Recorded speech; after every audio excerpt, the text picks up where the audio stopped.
যার জন্য উনি সবসময় বলতেন যে বিদেশে আমার কোন আত্মীয় স্বজন বা জায়গা জমি নেই, আমার ঠিকানা হচ্ছেন আপনারা, অর্থাৎ এই দেশের সাধারণ মানুষ। আপনাদের খেয়াল থাকার কথা, দেশনেত্রী বেগম খালেদা জিয়া যখন 12 সনে ওনাকে ক্যান্টনমেন্ট থেকে ওনাকে উচ্ছেদ করা হলো মিথ্যা মামলায় সাজানো কোর্টের আদেশের পরিপ্রেক্ষিতে, সেই সময় উনি শুধু বলেছিলেন এই বিচার আমি কার কাছে দেব, এই বিচার আমি আল্লাহ রাব্বুল আলামিনের কাছে দিলাম। মনে আছে আপনাদের? এবং উনি আরো বলতেন বিদেশে আমাদের বন্ধু থাকতে পারে কিন্তু আমাদের প্রভু নেই। কিন্তু আমরা অনেককে দেখেছি তারা বিদেশিদের কথায় উঠা বসা করে।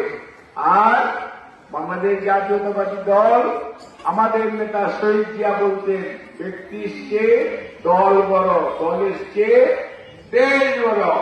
আর দেশনেত্রী বেগম খালেদা জিয়া, আপনারা খেয়াল করেছেন 1/11 পরে ওনার 2টি সন্তানের উপর দুঃসহ নির্যাতন চালানো হয়েছে। বিশেষ করে আজকে ভারপ্রাপ্ত চেয়ারম্যান, বর্তমান চেয়ারম্যান বাংলাদেশ জাতীয়তাবাদী দল তারেক রহমানকে পঙ্গু করে মেরে ফেলার ষড়যন্ত্র করা হয়েছে এবং শুধুমাত্র ওনাকে বিদেশ পাঠাতে রাজি করানোর জন্য দেশনেত্রী বেগম খালেদা জিয়াকে উনি কিন্তু শত প্রলোভন, শত কষ্টের মধ্যেও এই তৎকালীন সেনা সমর্থিত ফখরুদ্দিন মঈনুদ্দিনের সেই শর্তে রাজি হয় নাই। অর্থাৎ উনি কোন অবস্থাতেই জনগণের পাশ থেকে সরে আসে নাই এবং জনগণের বিরুদ্ধে কোন ষড়যন্ত্রে অংশগ্রহণ করে নাই। সেই জন্যই দেশনেত্রী বেগম খালেদা জিয়াকে সারা দেশের মানুষ যত নির্বাচন হয়েছে তাকে তত নির্বাচনে প্রত্যেকটাই যেমন নির্বাচিত করেছে এবং আপোষহীন দেশনেত্রীকে পরবর্তীতে যখন কোনোভাবে আটকানো যাচ্ছে না তখন স্বৈরাচারীরা ষড়যন্ত্রমূলক মামলা দিয়ে তাকে 1.5 কোটি টাকার মামলা, যে জিয়া অরফেনেজ ট্রাস্টের টাকা নাকি উনি নিজে আত্মসাৎ করেছেন। কিন্তু আজকেও জিয়া অরফেনেজ ট্রাস্টের ব্যাংক অ্যাকাউন্টে সেই টাকা 9.5 কোটি টাকা হয়ে সেটি আছে, যেটা সিগনেচারি বেগম খালেদা জিয়া নাম। অর্থাৎ কোর্ট কাছারিতে দলীয় হিসাবে, দলীয় মানে এত আনুগত্য হিসাবে, দলবাজ হিসাবে ব্যবহার করা হয়েছে। ওনারা যেভাবে চেয়েছেন সেভাবে রায় দিয়েছেন, দেশনেত্রীকে জেলখানায় নিয়েছেন। দেশনেত্রী যখন জেলখানায় গিয়েছে 18 ফেব্রুয়ারি মাসে, আপনারা দেখেছেন উনি হেঁটে হেঁটে জেলখানায় গিয়েছিল, মনে আছে আপনাদের? দেখেছেন আপনারা ছবি।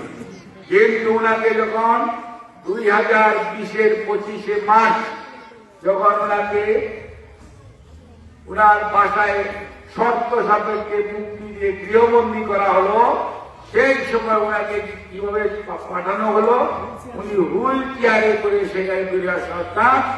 যে মানুষটি হেঁটে হেঁটে গেলেন ওই মানুষটি হুইল চেয়ারে বাউন্ড হয়ে ওনার বাসায় আসতে হলো।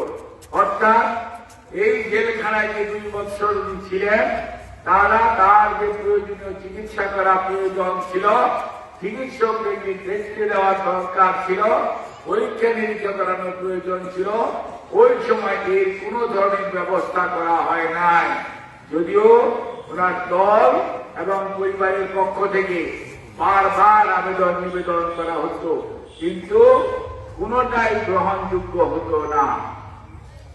তার পরবর্তীতে চিকিৎসার জন্য ওনাকে যখন আমরা নিয়ে গেলাম এবং ওনার বিভিন্ন রোগ যখন একটার পর একটা ধরা পড়তে থাকলো এবং সেই কারাগারে, সেই ঢাকা সেন্ট্রাল জেলের সেই আপনার নির্জন কারাবাসে দেশনেত্রী বেগম খালেদা জিয়াকে এমন ভাবে অসুস্থ হয়ে গেলেন উনি কারাবাস জন্য একটার পর একটা রোগ বেড়ে আসতে থাকলো। তখন পরিবারের পক্ষ থেকে, দলের পক্ষ থেকে বারবার অনুরোধ করা হয়েছিল যে আমরা ওনাকে বিদেশে চিকিৎসার জন্য নিয়ে যেতে চাই। কিন্তু তৎকালীন যারা দায়িত্ব সরকারে ছিলেন ওনারা এত পাষাণ সীমারের মতো আয়োজন ব্যবহার করেছেন যে ওনারা একজন অসুস্থ মানুষকে যথাযথ চিকিৎসা গ্রহণ করতে দিতে অনেক সময় বাধা দিয়েছেন।